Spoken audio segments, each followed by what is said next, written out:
வணக்கம் மக்களே, இன்றைக்கி நாங்கள் நிற்கிறது ஒரு ஃபாரஸ்ட்டுக்குள்ளே. வியூ வேறுங்க மேலே சுவிட்சர்லாண்டில் ஜூரிக்.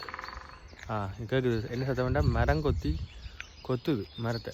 இங்கே ஓடுறதுல தான் சத்தம். இந்த மேலே சைடில் எங்கேயோ கொத்துது, அதான் கடன்னு கேட்குது. Okay, stay tune.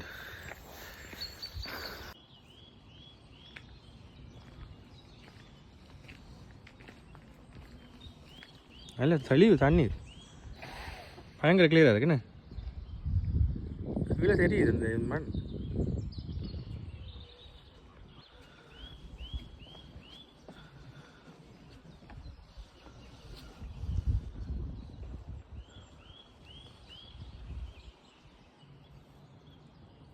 ரைட், போம்.